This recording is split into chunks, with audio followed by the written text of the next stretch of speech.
మనోదుఖానికి మందు ఏది? ఈ పాఠాన్ని ఆలోచిద్దాం.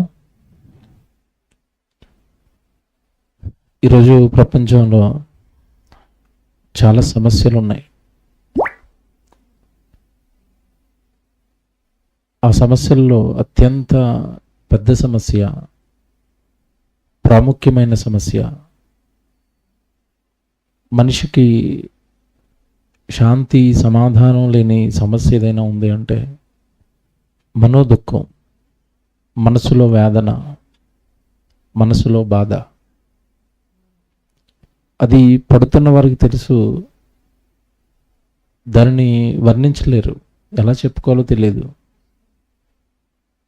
ఆ వేదన, ఆ మనోవేదన చాలా కృంగచేస్తుంది, చాలా బలహీనపరుస్తుంది. మీరు చూడండి, మనోవేదన అనగా మనసులో బాధ. ఆ బాధ పెట్టుకున్న వారు సరిగా తినలేరు, సరిగా మాట్లాడలేరు. ఏం జరుగుతుందంటే సమస్య, ప్రతి దాన్ని మన కళ్ళ ముందు ఆనందించవలసిన సంగతిని కూడా ఆనందించలేని పరిస్థితులు ఏర్పడతాయి. మనసు సంతోషంగా ఉందనుకోండి, ప్రతి చిన్నది ఆనందంగా కనపడుతుంది. మనసు బాధలో ఉందనుకోండి, మన కళ్ళ ముందు జరుగుతున్నది ఎంత పెద్ద సంతోషకరమైన సంగతి అయినా సరే మనకేముండదు, సంతోషం ఉండదు. ఇది చాలా బాగా మీకు తెలుసు. పెళ్ళి అనగానే చాలా హడావుడిగా ఉంటుంది, చాలా హంగామాగా ఉంటుంది, చాలా సంతోషంగా ఉంటుంది, చాలా ఆనందంగా ఉంటుంది. చూడండి, పెళ్ళి అంతా అలా జరుగుతున్నప్పుడు ఆ పెళ్ళిలో అందరూ కేరింతలు వేస్తూ, కేకలాడుకుంటూ, ఎంజాయ్ చేసుకుంటూ, జోకులు వేసుకుంటూ తిరుగుతూ ఉంటారు. మీరు చూడండి, అక్కడ పెళ్ళిలో ఎవడో ఒకడు కుర్చీలో కూర్చొని మూల కూర్చొని ఉంటాడు. మీరు చూడండి, ఆడి దగ్గరికి వెళ్ళండి. ఏమైనా మూలన కూర్చున్నామంటే, నేను పెళ్ళి కొడుకు తరపు, నన్ను అవమానించారు ఇలా అంటాడు. అంటే మనసుకి ఏం తగిలింది అంటే గాయం తగిలింది. ఇక ఎంతమంది వచ్చి భోజనం చేద్దాం రండి అన్న రాడు, ఫోటో తీయించుకుందాం రండి అంటే రాడు. మీకు తెలుసు కదా, అలుగుతారు. ఇక ఏం జరిగింది అంటే మనసు బాగలేదు.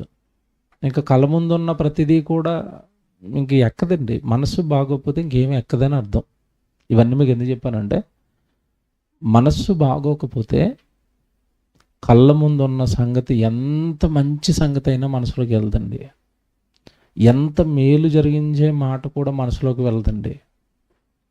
నిన్న మీరు ప్రసంగం విన్నవాళ్ళు ఉంటే, నిన్న మధ్యాహ్నం ప్రసంగం, అది రెండో ప్రసంగంలో మాట చెప్పాను. దేవుడు అంటున్నాడు, నీ మనస్సును జాగ్రత్తగా కాపాడుకొనుము అన్నాడు. అసలు ఆ మాట చిన్న మాట కాదండి. అది అంటే మనస్సు డిస్టర్బెన్స్ అవ్వకూడదని ఆయన అన్నాడు. ఎందుకంటే వన్స్ మనస్సు విరిగిపోయిన తర్వాత అండి, ఇక ఏమీ లోపలికి మంచి వెళ్ళదు, చెడు వెళ్ళదు, ఆనందం వెళ్ళదు, సంతోషం వెళ్ళదు, ఏం వెళ్ళదు. ఇక ఎందుకంటే మనస్సు ఏమైంది, పడిపోయింది. అందుకే అంటాడు, మనస్సును జాగ్రత్తగా కాపాడుకొనుము అన్నాడు. మీరు భార్య భర్తల మధ్యలో చాలా అనురాగం ఉంటుంది, చాలా ఆనందం ఉంటుంది, చాలా సంతోషం ఉంటుంది, ఒకరికొకరు తోడుగా ఉంటారు. కానీ వాళ్ళిద్దరి మధ్యలో ఎక్కడైనా ఒక అనుమానం కానీ, ఒక డిస్టర్బెన్స్ కానీ వచ్చి మనసు చెడింది అనుకోండి ఒకరిది, ఆ తర్వాత ఇద్దరు పరిస్థితులు చూడండి ఎలా ఉంటాయి. ఒక్కరి మనసు పాడైపోతేనండి భర్త బాగోడు, భర్త బాగోకపోతే పిల్లలు బాగోరు, పిల్లలు బాగోకపోతే చుట్టుపక్కల ఉన్న వాళ్ళు బాగోరు, అంటే ఆ బంధువులు బాగోరు. ఇంకంతే, ఒక్క మనస్సు పాడైందా, ఒక్క మనస్సు డిస్టర్బెన్స్ అయిందా, అది చుట్టుపక్కల చాలా మందిని దుఃఖంలోకి తీసుకెళ్ళిపోద్ది. అందుకే దేవుడు అంటాడు, మనస్సు జాగ్రత్తనైనా అన్నాడు. మనస్సు జాగ్రత్త. అందరూ చెప్తున్నానండి, మీరు అందరూ గుర్తుపెట్టుకోండి, అది దేవుడు మాట. మన మనస్సు వినాలనిపించదు. మీరు మనస్సు సంతోషంగా ఉన్నప్పుడు ఏ ప్రసంగం చెప్పినా సూపర్ అని అంటారు. ఆ మనసు బాగోండి కూర్చోబెడితే ఏదో చెప్పాడు ఆయన అంటాడు. ఎందుకంటే వినలేదు, వినరండి. అంటే ఇప్పుడు మీకు అర్థం కావాల్సింది ఏంటంటే, మనసు అనేది పాడు చేసుకుంటే చాలా నష్టాలు మన చుట్టూ కలుగుతాయి. దేవుడు అన్నాడు, చివరికట ఆ మనస్సులో తగిలిన గాయాన్ని దేవుడు బాగు చేస్తాడు. మనసుకు గాయాలు తగలటం అనేది సహజం. దేవుడు ఆ గాయాలను బాగు చేస్తాడు. బాగు చేస్తానని చెప్పాడు. మనోవ్యాధికి మందు ఉందని చెప్పాడు. కానీ విషయం ఏంటంటే, మందు దేవుడు ఇస్తాడు, కానీ మందు తీసుకోవాలి కదా, అంతేనా? మందు ఉంది. మందు మెడికల్ షాప్లో ఉంది కనుక ఇంట్లో కూర్చొని అతనికి రోగం తగ్గిపోద్దా? తగ్గదు కదండి. మందు మెడికల్ షాప్కి వెళ్ళి తెచ్చుకొని డాక్టర్ వాడమన్నట్టుగా 3 పూటలు వేసుకోమంటే 3 పూటలు వేసుకోవాలి. మందు లోపలికి వెళ్ళకపోతే రోగం తగ్గదు. దేవుడు వ్యాధి చెప్తాడు. ఏమంటే దేవుడు బైబిల్ ఎంత బాగుంటుందంటే, వ్యాధి ఎందుకు వస్తుందో చెప్తాడు, వ్యాధి లక్షణాలు ఎలా ఉంటాయో చెప్తాడు, వ్యాధి ఎలా పోగొట్టుకోవాలో చెప్తాడు. బైబిల్ భలే ఉంటుంది. మీకు చాలాసార్లు చెప్తాను, దేవుడు చెప్పనివంటూ ఏముండవు. ప్రాబ్లం ఏంటంటే, మందు లోపలికి వెళ్ళకపోతేనే రోగం పోద్దు. కుక్కపిల్ల ఉంటుందండి మా ఇంటి దగ్గర. మీరు మా ఇంటి దగ్గరికి వచ్చినప్పుడు అలా చూస్తారు. బ్లాక్ అని నల్లగా ఉంటుంది ఒకటి. దానికి 2 రోజుల నుంచి జ్వరం వచ్చింది. కుక్కకు జ్వరం వచ్చిందట. అది తింటలేదు, అసలు నడవట్లేదు, ఎక్కడ పడుకున్నది అక్కడే పడుకుంటుంది, కళ్ళు కూడా ఎలా తెరవలేకపోతుంది. జాలేసింది దాన్ని చూస్తే. ఎందుకంటే ఇంటికి వచ్చిన వాళ్ళందరినీ సెక్యూరిటీ గార్డులో తిరుగుతుంది అందరి చుట్టూ. అది పిల్లల్ని అయితే అలా చక్కగా తీసుకొస్తుంది. మనసు తల్లడిల్లిపోయింది. పొద్దున్నుంచి నాకు తెలిసిన డాక్టర్ ఉన్నాడు, అతన్ని అడిగితే ట్యాబ్లెట్లు ఇచ్చాడు, చెప్పాడు, వాట్సాప్లో పెట్టాడు, తెచ్చి వేసాం. ఇప్పుడు ఇంతకీ ఏంటంటే, అది ఒకప్పుడు చాలా ఇష్టంగా తినే ఆహారం ఉంటుందండి. గ్రేవీ వేసి కలిపి పెడితే అసలు చాలా ఇష్టంగా తినేస్తాయి కుక్కలు. అలాంటి దాంట్లో వేసి మందు పెడుతున్నా తింటలేదు అది. నాకు మధ్యాహ్నం భలే బాధ అయిపోయింది. తింటే బాగుపడుతుంది అంటే తింటలేదు. ఏం చేయాలి ఇప్పుడు? అలాంటి టైంలో ఎలా ఉంటుంది చూడండి. దేవుడు కూడా ప్రతి దానికి, ప్రతి సమస్యకు పరిష్కారం చూపించి దేవుడు ప్రజల మధ్యలో పెట్టాడు. కానీ విషయం ఏంటంటే, ప్రజలు దేవుడు ఇస్తున్న మందును స్వీకరించడం లేదు. మనోవ్యాధికి మందు ఏది అంటే, వ్యాధి ఏంటో చెప్తాడు, వ్యాధి లక్షణాలు చెప్తాడు, మందు తీసుకోమని కూడా చెప్తాడు. ఈ టైటిల్ ఎందుకు వేసారు నాకు అర్థం కాలేదండి. ఇది నేను చాలా నెలల క్రితం ఎక్కడో చెప్పాను. ఇది సండే వర్షిప్లో చెప్పాను. మళ్ళీ వేసారు. ఎందుకు వేసారు తెలియదు నాకు. తమ్ముడు సడన్గా నేను పోస్ట్ చేసి అన్న ఇదే మాట్లాడాను అంటాడు. సరే మీరు కోరుకున్నారు కదా మాట్లాడతానని చెప్పాను. ఇది ఒకసారి నాకు గుర్తు, మన మధ్యలోనే 2 సార్లు చెప్పినట్టుగా గుర్తు. సో ఇది మనోవ్యాధి అనేదండి చిన్నదేం కాదు. మనం మాట్లాడుకునే అంత చిన్నది కాదు, త్వరగా తగ్గిపోయేంత చిన్న రోగం కూడా కాదు. మళ్ళీ చెప్తాననే, చేతికి గాయమైనా త్వరగా తగ్గుతుంది, కానీ మనోవ్యాధి వస్తే తగ్గదండి. ఇది క్యాన్సర్ కంటే డేంజరు. ఇందాక నేను కారులో వస్తుంటే ఫోన్ వచ్చింది. నా చిన్నప్పుడు అండి, మా ఇంటి ఎదురుకుండా ఒక ఆవిడ ఉండేది.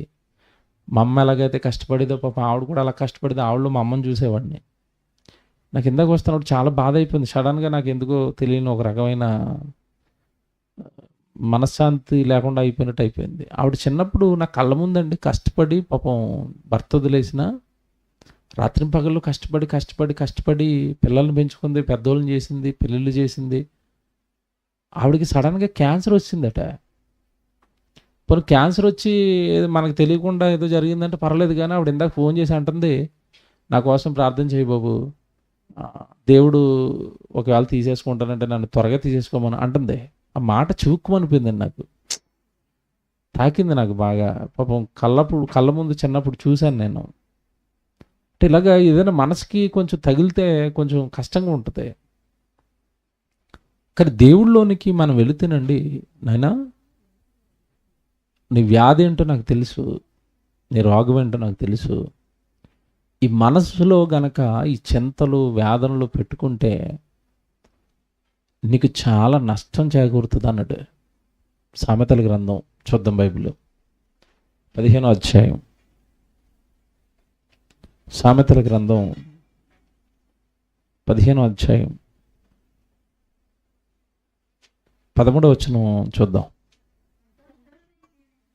సామెతల గ్రంథం 15వ అధ్యాయం 13వ వచనం. సంతోష హృదయము ముఖమునకు తేటనిచ్చును, మనోదుఖము వలన. బాబా ఇది అసలండి నేను వివరించాను మీకు చాలాసార్లు, గుర్తుండదు.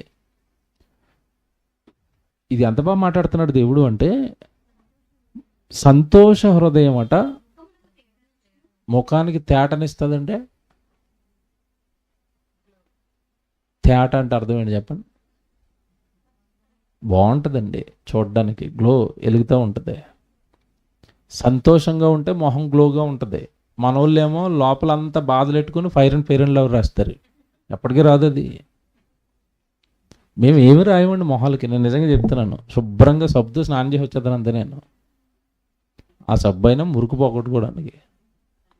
మొహం ఎప్పుడు బాగానే ఉంటుంది, ఎందుకంటే మనసులో ఏమి ఉండవు. మనసు ప్రశాంతంగా పెట్టుకుంటాం, మనసు నిండా దేవుణ్ణి పెట్టుకుంటాం, మనసు నిండా వాక్యం పెట్టుకుంటాం. ఈ మాట మీరు ఆలోచిస్తున్నట్టు ఇలా నేనే కాదు, మీరు ఎవరైనా సరే లోపల దేవుణ్ణి పెట్టుకోండి, వాక్యాన్ని పెట్టుకోండి, అందరి మీద ప్రేమ పెట్టుకోండి, మొహం ఎలా ఉంటుందట? ఎంత బాగా రాస్తున్నాడు దేవుడు. సంతోషకరమైన సంతోష హృదయము ముఖమునకు తేటనిచ్చును. అంటే ఎవరి మొహం అన్న బాగుందంటే మీరు ఒకటే అర్థం చేసుకోవాలా, వీళ్ళు మంచి బాగున్నారు బాబు, వీళ్ళు లోపల బాగుంటే మొహం బాగుంటుంది అనమాట. ఎంత బాగా చెప్పేశాడు చూసే దేవుడు, సీక్రెట్ ఇది. హృదయం బాగుంటే మొహం బాగుంటుందట. హృదయం బాగోకపోతే అప్పుడు మొహం చూసి చెప్పొచ్చు అనమాట లోపల ఏముందో. అంతేనా? ఈ మాట ప్రకారం చెప్పండి, మొహం చూసి లోపల చెప్పొచ్చా? హృదయము నిండి ఉండు దానిని బట్టి నోరు, అంటే ఒక రకంగా మొహం చూసి చెప్పొచ్చు, అక్కడికి దొరకకపోతే మాటల్లో చెప్పేయచ్చు, బాగోలేదండి లోపల పాపం. దేవుని పిల్లారా, మాట భద్రం, మాట జాగ్రత్త. మాటకున్న పవర్ ఏంటంటే అవతల వాడిని సంతోషపెడుతుంది, అవతల వాడిని నిరుత్సాహంలోకి తీసుకెళ్ళిపోద్ది. సంతోషంగా ఉండే హృదయం, జాగ్రత్తగా ఉండే సంతోషంగా ఉండే హృదయం మొహానికి ఏమిచ్చేస్తుందట? తేటనిచ్చును. తర్వాత మాట చూడండి, అది మనోదుఖం వలన. ఇది అసలు మాట. మనకి దుఃఖం ఉండకూడదని దేవుడు ఎందుకు చెప్తున్నాడు అంటే, మనసులో దుఃఖం వద్దని ఎందుకు చెప్పాడంటే, మనసులో దుఃఖం ఉంటేనట మనం ఇంతకాలం అనుకున్నాం చుట్టుపక్కల వాళ్ళు నలిగిపోతారని. కాదట, ఎవడికి మనో దుఃఖం ఉందో వాడు ఆత్మ నలిగిపోద్దట. ఇది మామూలు కనెక్షన్ కాదండి. ఇది అసలు ప్రపంచంలో ఎవడికి తెలియదు. ఇది దేవుడికి తప్పండి, దేవుడు తప్పండి, ప్రపంచంలో ఎవడో చెప్పలేడండి. మనోదుఖం వలన ఆత్మ నలిగిపోవటం ఏంటి? అసలు మనోదుఖానికి ఆత్మకు ఏంటి సంబంధం? బాగా ఆలోచించాలి. నా మనసు బాధగా ఉంటే ఆత్మ నలిగిపోవటం ఏంటి? ఆత్మ ఎందుకు నలిగిపోద్దంటే చెప్తాను ఇప్పుడు, జాగ్రత్తగా వినండి. ఆత్మకు కొన్ని సంతోషాలు ఉంటాయి. ఆత్మ సంతోషాలు ఏంటి చెప్పండి? పోనీ ఇది మీకు అర్థం అవ్వదు. శరీరానికి సంతోషాలు ఉంటాయా? ఇప్పుడు మనకి మీటింగ్ అయిపోయిన తర్వాత చందనాళ్ళు అందరికీ మటన్ బిర్యానీ పెట్టారు అనుకోండి, శరీరానికి ఏమొస్తుంది చెప్పాలా? ఏమొచ్చింది? సంతోషం. అంటే శరీరానికి ఆహారం పెడితే సంతోషం, ఆత్మకి వాక్యం పెడితే దానికి సంతోషమే. తెలుసా మీకు? ఈ సూపర్ కనెక్షన్ ఇది, చిన్నది ఇది, కానీ మనం అర్థం చేసుకుంటే అర్థమవుతుంది. మనం రోజు ఆత్మకు వాక్యం పెడతాం అనుకోండి, అది చాలా హ్యాపీగా ఉంటుంది, చాలా సంతోషంగా ఉంటుంది. ఇప్పుడు మీరు బాగా ఆలోచిస్తే మనసు దుఃఖంగా ఉన్నప్పుడు ఆత్మ నలిగిపోవడం అంటే అర్థం ఏంటంటే, వాక్యం అందిస్తే ఆత్మ సంతోషంగా ఉంటుంది. ఇప్పుడు వాక్యం ఆత్మకు అందాలి అంటే వాక్యం వినే ప్రాంతానికి ఈ శరీరాన్ని ఆత్మను తీసుకెళ్లాల్సిందేది ఇప్పుడు. అంతే కదండి. ఆత్మ లోపల ఉంది, పైన తొడిగేటి శరీరం. ఇది తీసుకెళ్తేనే కదా అక్కడ ఫీడింగ్ అంతా దానికి, దేనికి? ఆత్మకి. ఇప్పుడు మనసు బాగోలేదు అనుకోండి, ఫోన్ చేసి మీరు ప్రార్థనకు రమ్మనండి, నేను రాను అంటాడు. ఆడు బాగానే ఉంటాడు, ఏది నలిగిపోతుందట? బాబ్బా ఏం చెప్పాడండి అంటే, మనోదుఖం వలన ప్రమాదం దేనికి? ఆత్మకే. ఇప్పుడు చెప్తాను. మనోదుఖం వలన ఆత్మ నలిగిపోతుంది అన్నప్పుడు మన మనస్సును ఎప్పుడు కూడా ఎలా పెట్టుకోవాలి? ఎలా పెట్టుకోవాలి? మీరు అనొచ్చు ఇక్కడ, ఎలా పెట్టుకుంటామండి, మా సమస్యలు మీకు ఏం తెలుసు అన్నీ చిన్నగా అనిపించదు లోపల కదా. జాగ్రత్తగా వినాలి. చాలా సమస్యలు ఉంటాయి. నేను కాదనండి, ప్రపంచంలో ఉన్న మనుషులందరికీ జీవనయానంలో ఏముంటాయంటే సమస్యలు ఉంటాయి. కుటుంబ సమస్యలు, ఆర్థిక సమస్యలు, పిల్లల సమస్యలు, చేస్తున్న ఉద్యోగం దగ్గర సమస్యలు, రకరకాల తలపు అందరికీ ఉంటాయి, 100 ఉంటాయి. ఇప్పుడు ఈ సమస్యలు మనల్ని ఏం చేస్తూ ఉంటాయి? కురంగ చేస్తూ ఉంటాయి. రైట్. ఇప్పుడు మనసుకేమో కృంగిపోతుంది, మనసేమో డేలా పడిపోయింది, మనసేమో దెబ్బతినేసింది. దీనివల్ల మనం ఇంతకాలం ఏమనుకున్నామంటే మనసు బాగోలేదులే, ఏం జరుగుతుందిలే అనుకున్నాం. కానీ మనసు బాగోకపోతే ఆత్మ నలిగిపోతుందట. ఇప్పుడు ఇది ఎంత ప్రమాదం అంటేనండి, శరీరం నలిగిపోయినా పర్వాలేదండి, ఎందుకంటే ఆత్మయే జీవింపజేయుచున్నది, శరీరం కేవలం ఏది నలిగిపోకూడదు? ఆత్మ నలిగిపోకూడదు. ఇప్పుడు ఏమంటే నేనేమంటానంటే, మీరు మనసులో ఉన్న దుఃఖాలన్నీ తీసేయండి, మనసులో ఉన్న బాధలన్నీ తీసేయండి, ప్రశాంతంగా ఉండండి అన్నాం అనుకోండి, మనం ఏమంటామంటే, మా దుఃఖాలు, మా కష్టాలు, మా సమస్యలు తెలిస్తే ఈ మాట అనవన్నా నువ్వు అంటారు చాలామంది. ఇప్పుడు నేను బైబిల్లో ఒక రెఫరెన్స్ చూపిస్తాను. ఆ రెఫరెన్స్కి ముందు బైబిల్లో ఉన్న ప్రతి మాట నేను నమ్ముతానన్న వాళ్ళు చేయెత్తలా, చెయ్యెత్తితేనే చూపిస్తాను. ఎత్తన వాళ్ళు నమ్మరా? చందనాల ఫ్యామిలీ ఎత్తలా, నమ్ముతారా? ఇప్పుడు చూపిస్తాను. పిలిపిలికి రాసిన పత్రిక తీయండి, 4వ అధ్యాయం 6వ వచనం.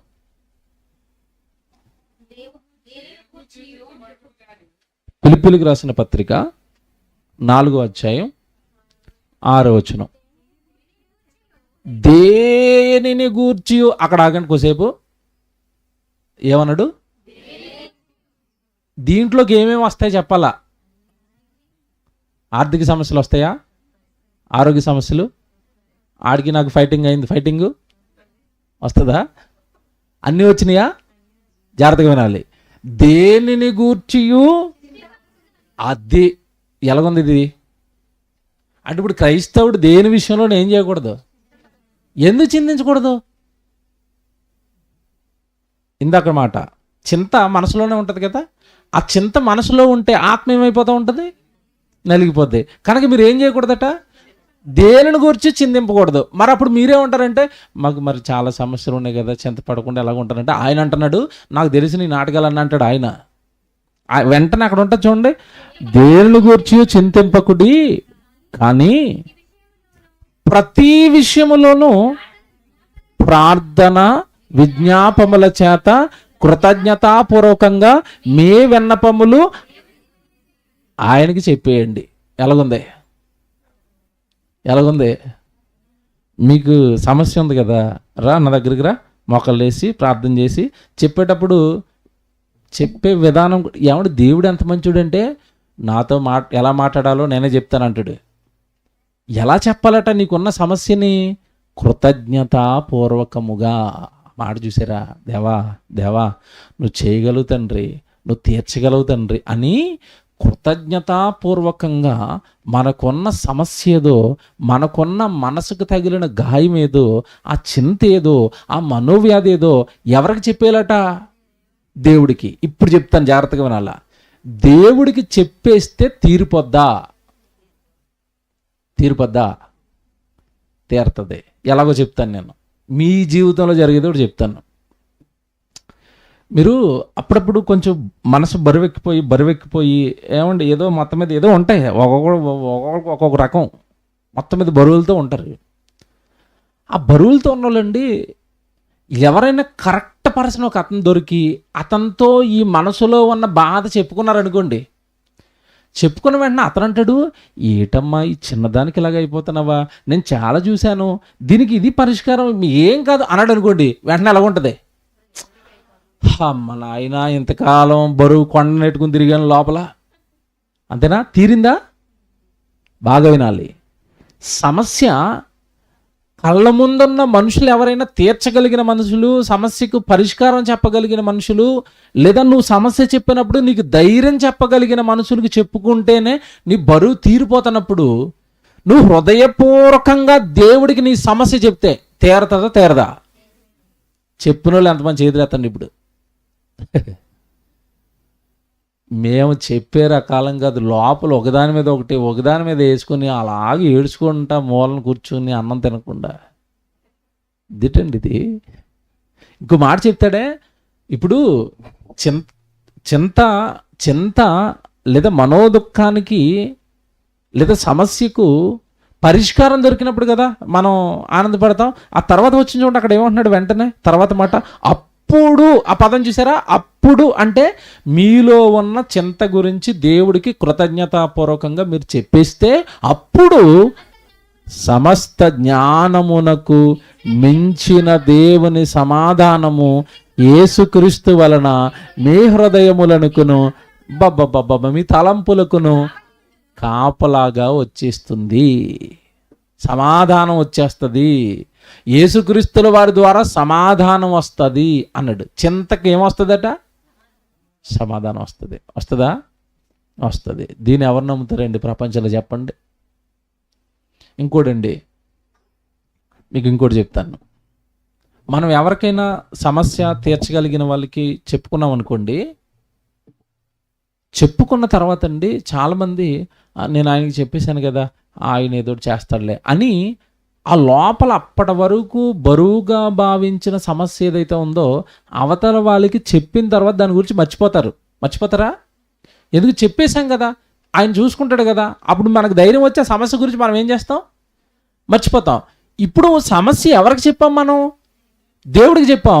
దేవుడికి నువ్వు సమస్య చెప్పినప్పుడు ఆ సమస్యను దేవుడు తీరుస్తాడన్న నమ్మకం నీకు ఉంటే చింత ఉండాలా? చింత పోవాలి. ఇంకా పెట్టుకుంటున్నావంటే నీకు ఎవరి మీద నమ్మకం లేదు. ఇది అటు నుంచి వస్తే ఇలాగుంటే గాయాలు మళ్ళా తగిలితే రిటర్న్లో మనకే. అంటే ఇంతకాలం దేవుడి విషయంలో మనం ఇలా ఆలోచించుకోలేదు. ఎందుకే నేను మాట్లాడుతానండి. ఇప్పుడు అబ్రాహాముకు చింత ఉంది మనసులో. ఏంటి? ఎప్పుడో పిల్లల్ని ఇస్తాను అన్నాడు. 75 సంవత్సరాలు వచ్చినప్పుడు దరిదాపుగా 100 ఏళ్ళు వచ్చినాయి, పిల్లలు లేరు. ఇప్పుడు అబ్రాహాం గారి మనసులో ఏముంది? చింత. ఓ రోజు బాధపడిపోతున్నాడు. అయ్యా నాకు ఆస్తి ఇచ్చావు, సంపద ఇచ్చావు, సిరి ఇచ్చావు, పేరు ఇచ్చావు, అన్నీ ఇచ్చావు, కానీ అసలుడు లేడు నాయన అని బాధపడుతున్నాడు. ఎవరు? అబ్రహాము. అప్పుడు దేవుడు వచ్చి అంటున్నాడు, ఎందుకు అబ్రహాము ఇస్తానన్నాను కదా, ఎందుకు బాధపడుతున్నాడు? నువ్వు అంటావులే బాబు, ఎక్కడవుతాయి, మేము ముసలోళ్ళం అయిపోయాం. అంతేనా? నువ్వు అన్నావు, ఇస్తాను అన్నావు, కానీ మేమేమైపోయాం? మీకు అబ్రహాం గారి గురించి చెప్పినప్పుడు చెప్పాను ఈ మాట. ఆయన తన శరీరం గురించి ఆలోచించుకున్నప్పుడట అది మృతతుల్యమైనట్టు భావించాడట. ఇంక శరీరం ఉడికిపోయింది కదా అన్నాడట. కానీ మళ్ళీ వెంటనే తేరుకొని లేదు, ఈ శరీరం మృతతుల్యం అయిపోయినా సరే ఇందులో నుంచే దేవుడు నాకేమిస్తాడు? బిడ్డనిస్తాడని నమ్మేశాడట అబ్రహాము. మీకు చెప్పాను సార్, గుర్తుందా? అంటే చింత ఆయన మీద వేస్తే ఎంతటి దారుణమైన పరిస్థితులున్నా చివరికి శరీరం ఉడికిపోయినా మా సమస్యను తీరుస్తాడు అని అబ్రహాం నమ్మాడు. ఇప్పుడు ఇదే వచనం భక్తులందరి జీవితంలో నెరవేరింది. మీ చింత యావత్తును ఆయన మీద వెయ్యండి. ఆయన మీద వెయ్యండి అంటే మనం ఎందుకంటే లోపల పెట్టుకోవాలి? మనం అంటే మీ అందరికీ చెప్తున్నాను, స్పెషల్గా క్రైస్ట్ చర్చ్ మియాపూర్ జాగ్రత్తగా వినండి మీరు. మనకి దేవుడిచ్చిన గొప్ప భాగ్యం ఏంటంటే మనకి సంఘం ద్వారా రోజు జరుగుతున్న బైబిల్ తరగతులు, సెమినార్లు, సభలు, ప్రతిరోజు మన సంఘం ద్వారా వస్తున్న లైవ్ కార్యక్రమాలు, వాక్యం విరివిగా దొరుకుతూ కార్యక్రమాలు చేస్తూ పనిని చేస్తూ రోజు దేవుడి సన్నిధిలో కూర్చుంటూ, మీకు అర్థమవుతుంది, ఇవన్నీ జాగ్రత్తగా వినాలి. రోజు వాక్యం వింటూ బలంగా దేవుడిలో వాడబడుతున్నప్పుడు, బలంగా దేవుడి సేవలో మనం ఉండగలుగుతున్నప్పుడు, ప్రతిరోజు దేవుడి సన్నిధిలో ఉండగలుగుతున్నప్పుడు ఈ భాగ్యం మనకి దక్కిందంటేనే మనం ఏమనుకోవాలంటే అబ్బా సూపర్ నేను అనుకోవాలా. మీకు తెలుసా అసలు ఇందులోకి నేను వచ్చేసానేంటి, ఈ సేవలోకి వచ్చేసానేంటి, ప్రతిరోజు దేవుడి సన్నిధిలో ఉండే సంఘం చక్కగా వాక్యము, సేవ, పని, ఇంత భాగ్యంలో నేను ఉన్నాను అంటే ఇంకెందుకంటే చింత మనకి. నేను చెప్తున్నాను, ఎవరు చింతపడాలి తెలుసా? తాగుబోతులు, తిరుగుబోతులు, పాపం చేస్తున్న వాళ్ళు, దేవుడు పని చేసుకోలేని వాళ్ళు, దేవుడు వాక్యం దొరకని వాళ్ళు, దేవుడి సన్నిధి లేని వాళ్ళు ఏం చేయాలి? చింతపడాలి. మనకెందుకు చింత? మనం ఏమైనా పాపాలు చేస్తున్నావా? ప్రతిరోజు ఎక్కడికి వెళ్తున్నాం మనం? దేవుడి సన్నిధి కదండి, దేవుడి వాక్యం కదండి. ఇది మనము స్పెషల్గా మనమే కాదు, ఇలా ఎవరెవరైతే దేవుడి పనిలో ఉంటున్నారో, ప్రతిరోజు దేవుడి సన్నిధిలో ఉంటున్నారో, వాక్యం వింటున్నారో, సేవలో కాస్త ముందుకు వెళ్ళగలిగే భాగ్యం వాళ్ళకి దక్కిందో, వాళ్ళు ఎవ్వరూ కూడా చింతపడవలసిన అవసరం లేదండి. అసలు మనకి చింత అన్న మాట మన హృదయాల్లోకి రాకూడదు. ఇందాక అదే చెప్తున్నాడు ఆయన. ఒకవేళ మీకు మెచ్యూరిటీ ఉంటే బాగా వినాలి ఈ మాట. మీకు ఏమైనా కాస్త భక్తి ఎక్కువై దేవుడు బాగా అర్థమైతే అసలు మీరు చింతపడవలసిందండి మన గురించో, మన సమస్యల గురించో, మన మనసులో ఉన్న వేదనల గురించో కాదండి. నీకు నిజంగా దేవుడు అర్థమైతే నీ చింత నీ గురించి కాదు, నీ సమస్యల గురించి కాదు, నీ చింత సంఘం గురించి ఉండాలి. సంఘములో ఎవరైనా ఒక వ్యక్తి పాడైపోతుంటే కాస్త చింతించాలి. సంఘానికి ఎవరైనా దూరం అయిపోతే చింతించాలి. లేదా సంఘానికి ఏదైనా కొరత ఉందనుకోండి, ఏదైనా అక్కరలు ఉన్నాయనుకోండి, ఏదైనా అవసరతలు ఉన్నాయనుకోండి, సంఘం ఇలాగ అవసరతలో ఉండిపోయిందండి, అక్కరలో ఉండిపోయిందండి, ఈ చింత ఉండాలట. కొరింథీయులకు రాసిన పత్రిక 2వ పత్రిక 11వ అధ్యాయం చూడండి. 2వ పత్రిక 11వ అధ్యాయం 27 చూద్దాం. పౌలు గారి కష్టాలు చెప్పుకుంటూ వచ్చాడు. చాలా కష్టాలు అవి. పౌలు గారి కష్టాలు ఉన్నాయా? ఎన్ని ఉన్నాయి? 23 నుంచి ఉన్నాయి. ఓకేనా? ఇప్పుడు 23 నుంచి నేను 27 చదువుదామని అనుకున్నాను, కానీ ఎందుకు 23 చదవాలనిపిస్తుంది. వాళ్ళు ఏమన్నా క్రీస్తు పరిచారకులా? వెర్రివాని వలె మాట్లాడుచున్నాను, నేనును మరి ఎక్కువగా క్రీస్తు పరిచారకుడును మరి విశేషముగా ప్రయాసపడితిని, మరియు అనేక పర్యాయములు చెరసాలలో ఉంటిని. ఇక్కడ ఆగండి. పౌలు గారి జీవితం అట, ముందే అసలు పెళ్ళి వద్దనుకున్నాడు, ఉద్యోగం వద్దనుకున్నాడు, సిరి వద్దనుకున్నాడు, సంపద వద్దనుకున్నాడు. అన్నీ వదిలేసిన తర్వాత ప్రభు సేవలో ఉన్నాడు. ఇప్పుడు సొంత ఇల్లు లేదు, బంధువులు లేరు, ఏమంటే ఉద్యోగం లేదు, ఏమి లేదు, అన్నీ పోయినాయి. ప్రభు సేవలో ఉందామంటే మాటికి తీసుకెళ్ళి పౌలు గారిని ఎక్కడ వేస్తున్నారట? ఎన్నిసార్లు వేశారట? ఎన్నిసార్లు వేశారు? ఇప్పుడు మిమ్మల్ని ప్రశ్న అడుగుతున్నాను. 2 సార్లు నేను యేసు ప్రభు కోసం జైలుకి వెళ్ళి వచ్చానన్న వాళ్ళు చేయొద్దండి. పోలీస్ స్టేషన్ నుంచి ఫోన్ వస్తేనే నాకు మియాపూర్ సంఘానికి సంబంధం లేదు, టక్మని కట్ చేస్తాం మనం, అంతే కదండి. మేము ధైర్యం చేసి ఈ యానివర్సరీ ఒక స్టెప్ వేస్తున్నాం, ఏం జరుగుతుందో తెలియదు మాకును. పోస్టర్లు వేసేస్తున్నాం, వేసుకుంటారా కేసులు ఏం చేస్తారో చూసుకుందాం అన్నట్టు. అందులో నా నెంబర్ అయ్యండి అన్న వాళ్ళు చేయొద్దండి. తిమ్మతాన్ని ఎత్తుడు పోతే ఆడిపోతుందని. ఏమండి, పౌలు గారట అనేక సార్లు జైలుకి వెళ్ళిపోయాడట. ఏమన్నా మాట్లాడగినా ఒకసారి జైలుకి వెళ్ళి వచ్చి కేసు రిజిస్టర్ అయింది అనుకోండి, విషయం ఎలా ఉంటుందో తెలుసండి. ఎక్కడ దొంగతనమైనా సరే అతనికి ఫోన్ వస్తూ ఉంటుంది. తెలుసా మీకు ఎంత టార్చర్ ఉంటుందో పోలీసులతో? ఎక్కడ చిన్న సమస్య అయినా సరే ఏమండి ఫోన్ వస్తూ ఉంటుంది, స్టేషన్కి పిలుస్తూ ఉంటారు. అలాంటిది పౌలు గారు అనేక మార్లు జైల్లోకి వెళ్ళిపోయి, ఏటు బాబు ఎన్నిసార్లు నన్ను జైల్లో వేస్తున్నారు మరి అని మనసులో ఏమైనా చింత ఉందా?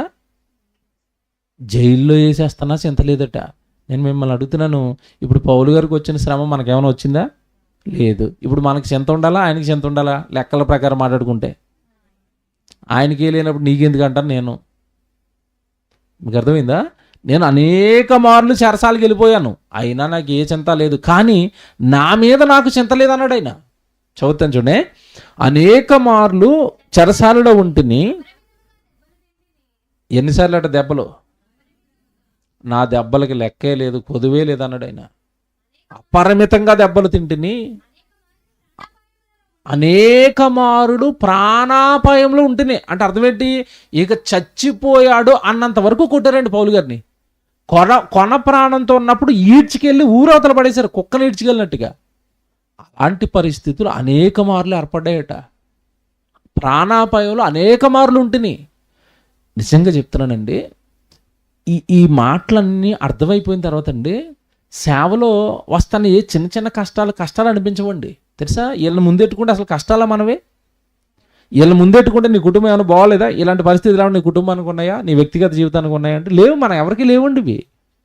ఇలాంటి స్థితిలో ఉండి కూడా మాటమాటికి జైల్లో వేస్తున్నారట, ఏమంటే మాటమాటికి దెబ్బలు కొడుతున్నారట, మాటమాటికి ఏమంటే నిందలు, హింసలు, దోషణలు ఈయన మీద, పౌలు గారి మీద ఇన్ని అనుభవిస్తూ ఆయన ఏమంటాడంటే, చదువుకుంటూ వెళ్ళిపోదాం కిందకి. 25వ వచనంలో 24లో, యూదుల చేత 5 మార్లు ఒకటి తక్కువ 40 దెబ్బలు తింటిని, ముమ్మారు బెత్తములతో కొట్టబడి తిని, ఒకసారి రాళ్లతో కొట్టబడి తిని, ముమ్మారు వాడపగిలి శ్రమపడి తిని, ఒక రాత్రి పగళ్ళు సముద్రంలో గడిపి తిని, అనేక పర్యాయములు ప్రయాణములలోను, నదుల వలన ఆపదలలోను, దొంగల వలనైన ఆపదల్లోను, నా స్వజనుల వలనైన ఆపదలలోను, అన్ని జనుల వలన ఆపదల్లోను, పట్టణముల ఆపదల్లోను, అరణ్యముల ఆపదల్లోను. చదువుతుంటేనే నీరసం అవుతుంది కదండి,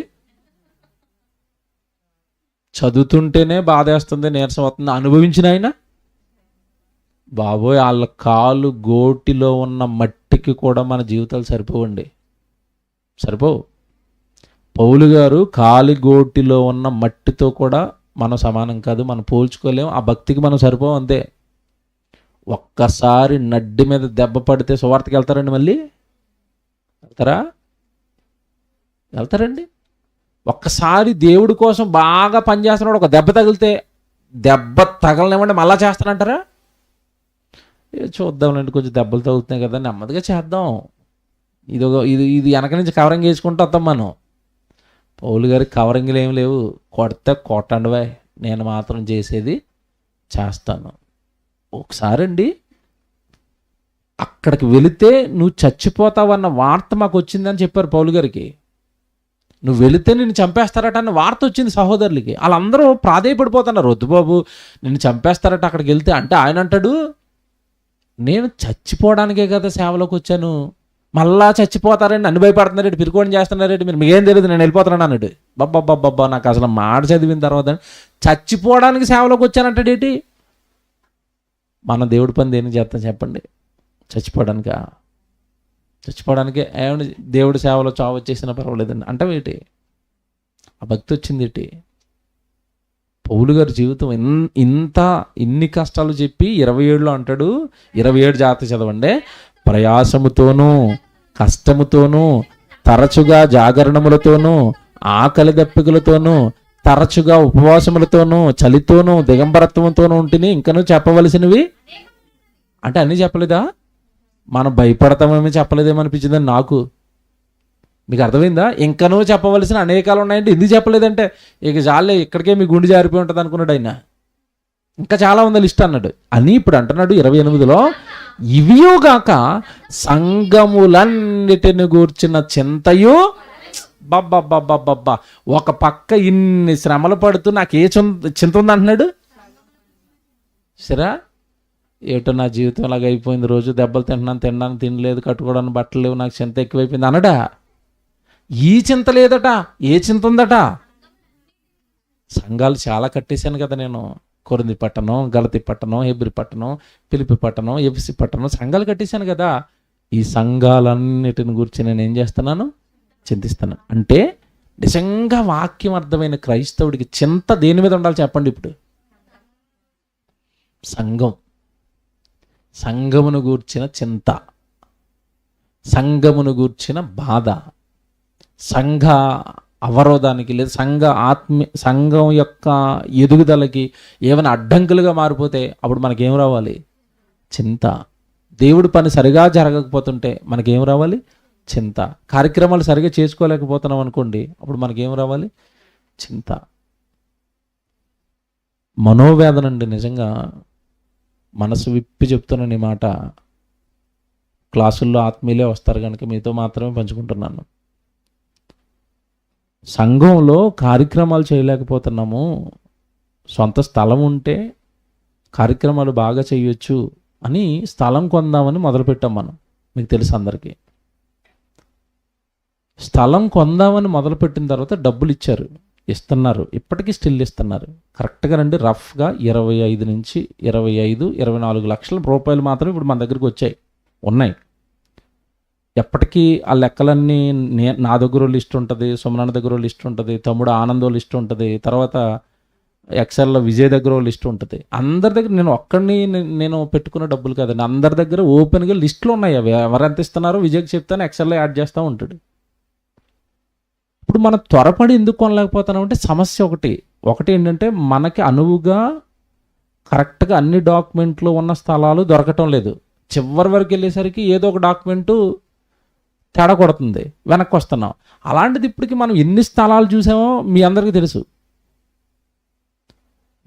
ఇంకోటి ఏమవుతుంది, పోనీ రిజిస్ట్రేషన్ స్థలానికి వెళ్ళిపోతాం ఎక్కువ డబ్బులైనా అంటే, మామూలు నోటరీ స్థలానికి వెళ్తేనే అది 70 లక్షలు 80 లక్షలు అవుతుంది. మన దగ్గర ఉన్న అమౌంట్ అంత చెప్పండి, 20 నుంచి 25. ఇప్పుడు రిజిస్ట్రేషన్ ల్యాండ్కి వెళ్ళామనుకోండి, ఎంత ఉంటుందో తెలుసా? 1.5 2 కోట్లు. బాగా తక్కువ స్థలం, చిన్న స్థలం అయితే 1 కోటి రూపాయలు ఉంటుందండి. ఇప్పుడు ఈ 25 లక్షలతో 1 కోటి రూపాయల స్థలం కొనగలమా? కట్టగలమా? తర్వాత అప్పు చేస్తే కట్టలేం. ఓ పక్క ఇది ఈ విషయంలో నలిగిపోతుంది మనసు, మరో పక్క అనుకున్నది డాక్యుమెంట్లు అన్నీ ఉన్న సరిగా దొరకట్లేదని ఒక పక్క నలుగుతుంది. ఇన్ని నలిగిపోతుంటే మనసులో ఆ డబ్బులు నా దగ్గర ఉన్నందుకండి మాట్లాడుతున్నారండి కొంతమంది, కత్తిపోట్లు లాంటి మాటలండి అవి. అంటే గుండె చీలికిపోద్ది అనమాట, అలాంటి మాటలు మాట్లాడుతున్నారు.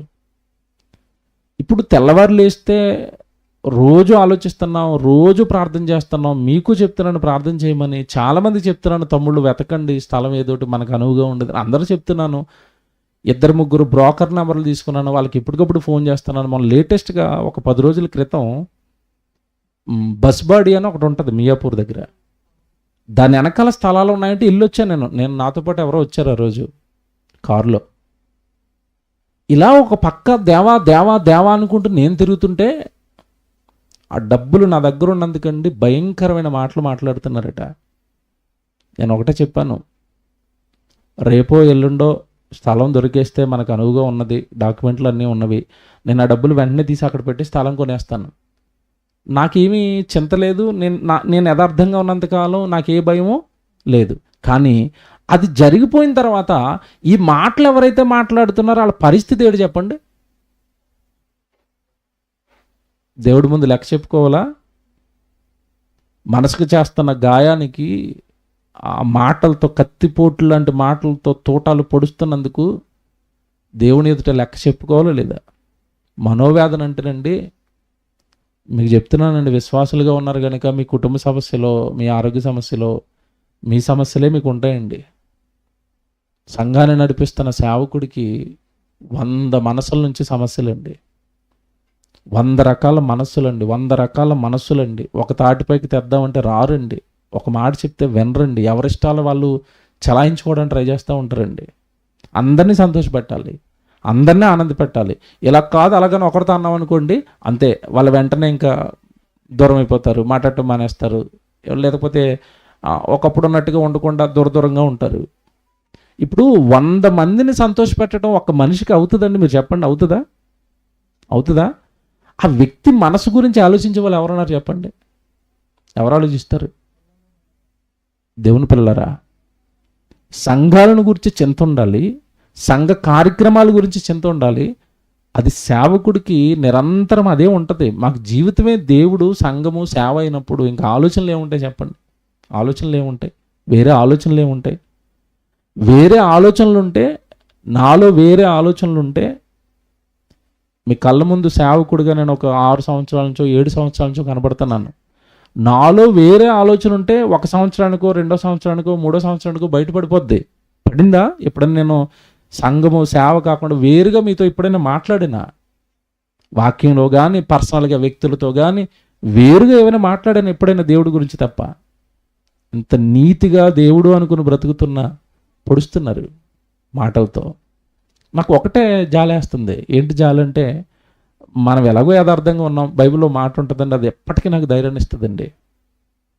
భక్తి గల వాళ్ళకి ధైర్యం ఉంటుందండి, భక్తిపరుడు ధైర్యంగా ఉంటాడు, నీతిమంతుడు సింహం వలె ధైర్యంగా ఉంటాడు. మనం ఎప్పుడు నీతి తప్పలేదు. ఆ డబ్బులు తీసుకున్న దేవుడి కోసం ఎప్పటికైనా దేవుడికి స్థలం కొంటాం, ఎప్పటికైనా డాడీ వాళ్ళకి ఇచ్చేస్తాం. అది ఎప్పటికైనా డాడీ వాళ్ళకి ఇస్తామనే తీసుకున్నాం, డాడీ వాళ్ళకి ఖచ్చితంగా ఇచ్చేస్తాం. అది నా కంఠంలో ప్రాణం ఉండగా అది జరిగితే వెంటనే అది డాడీ వాళ్ళకి ఇచ్చేస్తాం. ఈ విషయంలో కూడా ఏవేవో మాట్లాడుకుంటున్నారట. నాకు నిజంగా చెప్తున్నానండి, లిటరల్గా ఒక మంచి సదుద్దేశంతో మన దేవుడి కోసం ఏదో పెద్ద కార్యం చేయాలనుకుని వెళ్తున్నప్పుడు అపవాదం వస్తుంది ఏదో ఒక రూపంలో, ఎవరో ఒక రూపంలో. నాయకుడిగా నేనే బాధపడిపోతే, నాయకుడిగా నేనే కాస్త దెబ్బతినేస్తే కార్యం ముందుకెళ్ళదు అని ఇలాంటి గాయాలన్నీ వీపు వెనకాల పెట్టుకుని ప్రజలందరి ముందు మాత్రం ఎలా ఉంటామంటే నవ్వుతూ. కనుక మనకి ఏ చింత ఉన్నా సంఘం గురించో, సంఘంలో జరుగుతున్న కార్యక్రమాల గురించో ఉండాలి తప్ప పర్సనల్ చింతలు పెట్టుకుంటేనండి దేవుడి పనులు ఎదగలేమండి. మళ్ళీ చెప్తున్నానే, పోనీ బైబిల్లో మాట అడుగుతాను మిమ్మల్ని, మనం చింతించటం వలన మనం ఏ సమస్య గురించి అయితే చింతిస్తున్నామో అదేమైనా తగ్గిపోద్దా, తీరిపోయిద్దా? తీరదు కదండి. బైబిల్లో చెప్పిన మాట కదా, మత్తయి సువార్త మీ అందరికీ తెలుసు. చింతించుట వలన, మత్తయి సువార్త 6వ అధ్యాయంలో ఉంటుంది, మీరు చింతించుట వలన అంటాడు. మీరు చదువుదామే, మాట బాగుంటుంది. అది 6వ అధ్యాయం 27. మీలో ఎవడు చింతించుట వలన తన ఎత్తును మూరెడు ఎక్కువ చేసుకొనగలడు.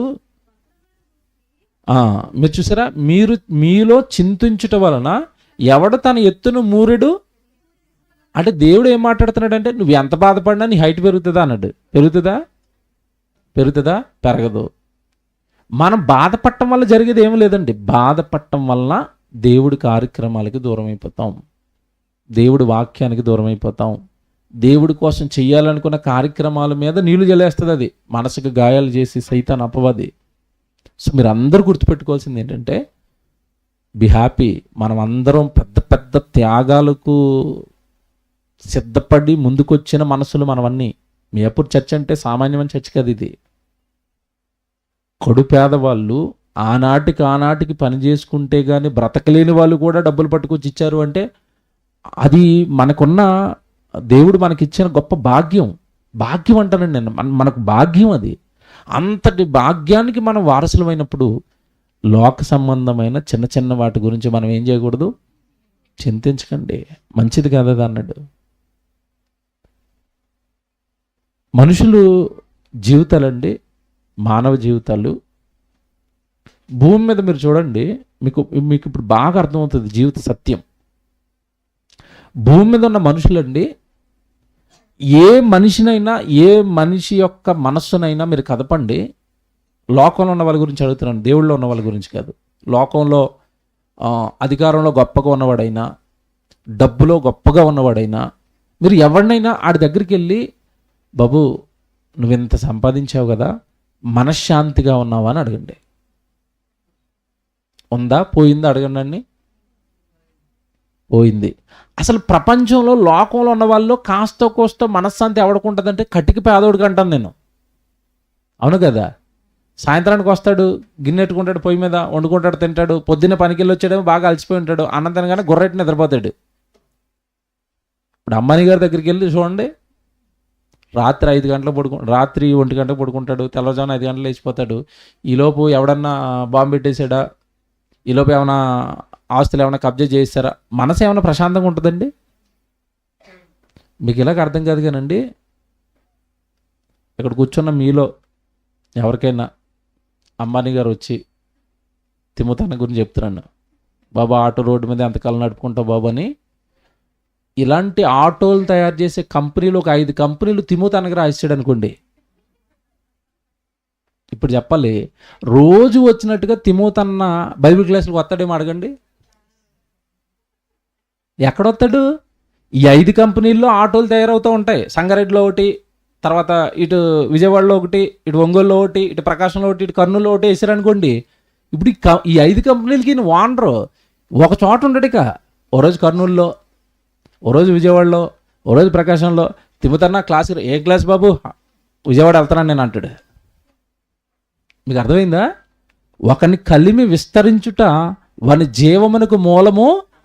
అంటే ఎక్కువ మనకు డబ్బు ఉందనుకోండి, ఎక్కువగా మైండ్ పాడైపోద్దని చెప్పాడండి దేవుడు.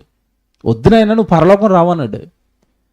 అంటే ఇప్పుడు బాగా వినాలి, డబ్బు పెరిగిపోతే పరలోకం పోతుంది అన్నాడు. ఇప్పుడు మనందరికీ పరలోకం వెళ్ళడానికి మార్గం ఇచ్చేసాడు. ఇప్పుడు ఇచ్చాడు మనకి చక్కగా దేవుడు పని, సత్యవాక్యం, పరలోకం గురించిన బోధ, దేవుడు పని చేసుకోవడానికి సంఘంలో అందరికీ అవకాశాలు, చక్కగా ఈ భాగ్యానికి వచ్చేసిన తర్వాత మనం సంతోషపడాలా దుఃఖపడాలా? ఇప్పుడు చెప్పండి. ఈ భాగ్యంలోకి వచ్చిన తర్వాత నువ్వు ఆనందపడాలి కదా, సంతోషపడాలి కదా. ఎందుకంటే మనకు ఒక ధైర్యం ఉంది ఈరోజు మీ అందరికీ. మీరు ఎలా ఫీల్ అవుతారో నాకు తెలియదు, కానీ నేను అందరితో ఒకటే మాట అంటాను. ఏమండి ఈరోజు మార్నింగ్ పాటల గురించి మాట్లాడుకుంటూ మాట అన్నాను, బాబు నేను బతికితే ఇంకో గట్టిగా దేవుడు ఆయుష్కాలం ఇస్తే, దేవుడు కృప అయితే 20 సంవత్సరాలు 20 సంవత్సరాలు 30 సంవత్సరాలు బతుకుతాను నేను. ఎందుకంటే 40 వచ్చే సంవత్సరం వస్తే గట్టిగా అంటే 70 30 సంవత్సరాలు, సంవత్సరానికి 2 రాసినా 60 పాటలు రాస్తాను బాబు, కొంచెం నా పాటలు బాగా చేయి 60 పాటలు అన్నాను నేను. అంటే ఈ కాలిక్యులేషన్ ఎలా ఉందంటే, గడిచే 30 సంవత్సరాలు ఏవో మొత్తం మీద సంవత్సరానికి 2 పాటలైనా దేవుడికి ఇచ్చేసి దేవుడి కోసం బాగా బతికేస్తే నేను దేవుడి దగ్గరికి వెళ్ళిపోయి పాటలు వినుకుంటాను బాబా నన్ను.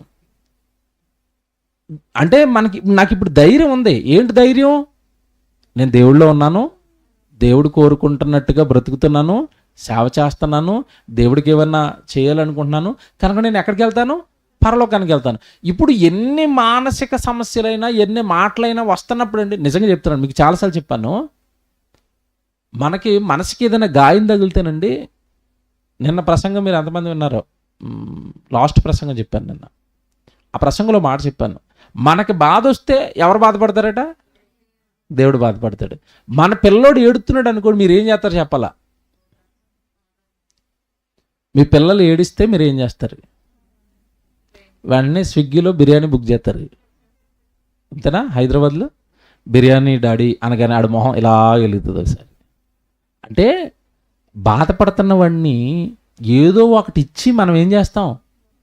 సంతోషపెడతాం. మీకు నిజంగా చెప్తున్నానండి నేను, నాకు ఇలాంటి ఏమైనా 2-3 గాయాలైపోయి ఆ రోజు అంత అప్సెట్లో ఉంటానండి, విపరీతమైన అప్సెట్లో అలా మంచం మీద పడుకుని ఏదో ఆలోచించుకుంటా, ఏడు తండ్రి ఇలాగ అవుతుంది, ఏడు తండ్రి ఇలాగ దీన్ని ఎలా దాటాలి తండ్రి, ఇప్పుడు దాటాలి. నేను దేవుడికి అడిగేది ఏంటి? ఎలా దాటిస్తావు తండ్రి?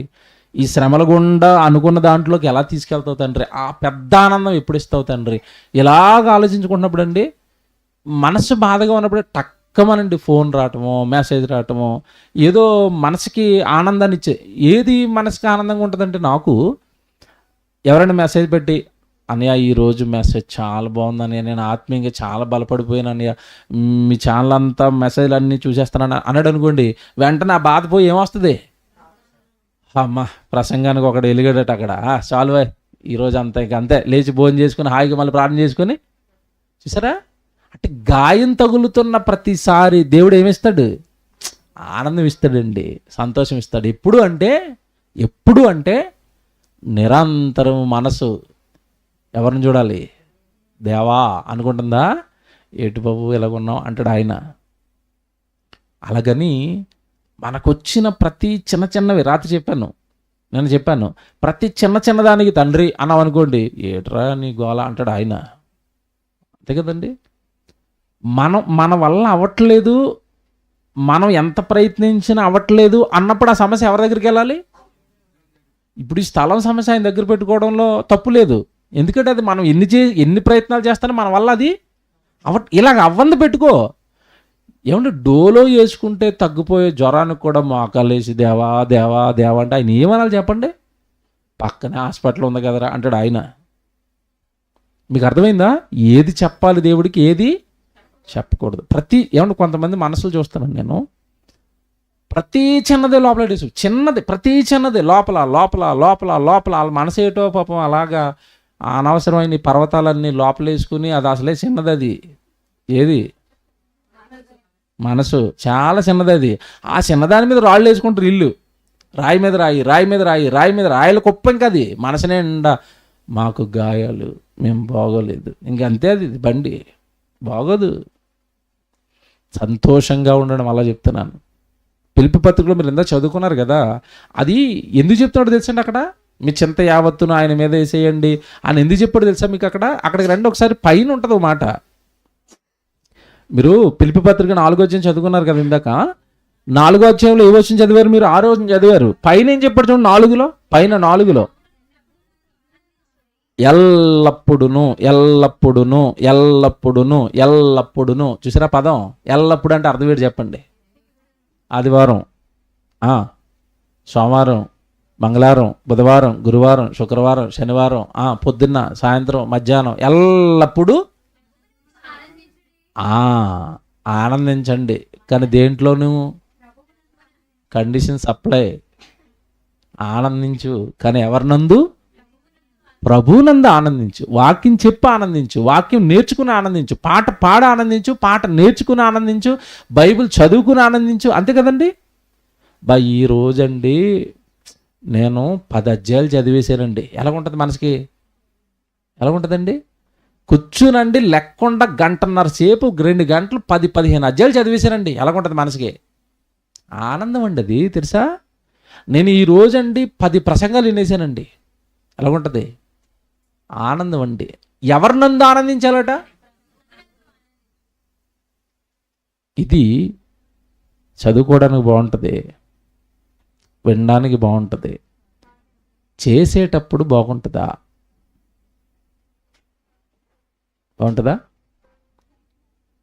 మనకు తెలియకుండా ఎవరో మనల్ని బాగా ఇష్టపడేవాళ్ళు మనకి ఏ రంగు అంటే ఇష్టమో తెలుసుకుని 5,000 రూపాయల చీర పట్టుకొచ్చి మన కళ్ళ ముందు పెట్టేశారు.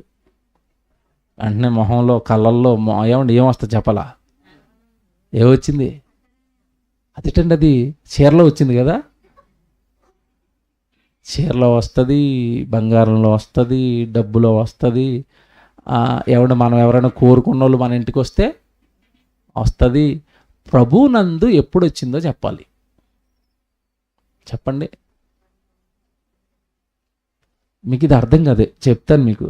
ఇవి బైబిల్ అండి. దేవుడు ఎలా నేర్చుకోమన్నాడంటే సత్యమును గూర్చిన అనుభవ జ్ఞానం అన్నాడు. ఆ పదం అర్థమైంది ఎప్పుడైనా మీకు? అంటే వాక్యం మనకి ఎప్పుడు అర్థమవుతుందంటే అనుభవిస్తే అర్థమవుతుందట.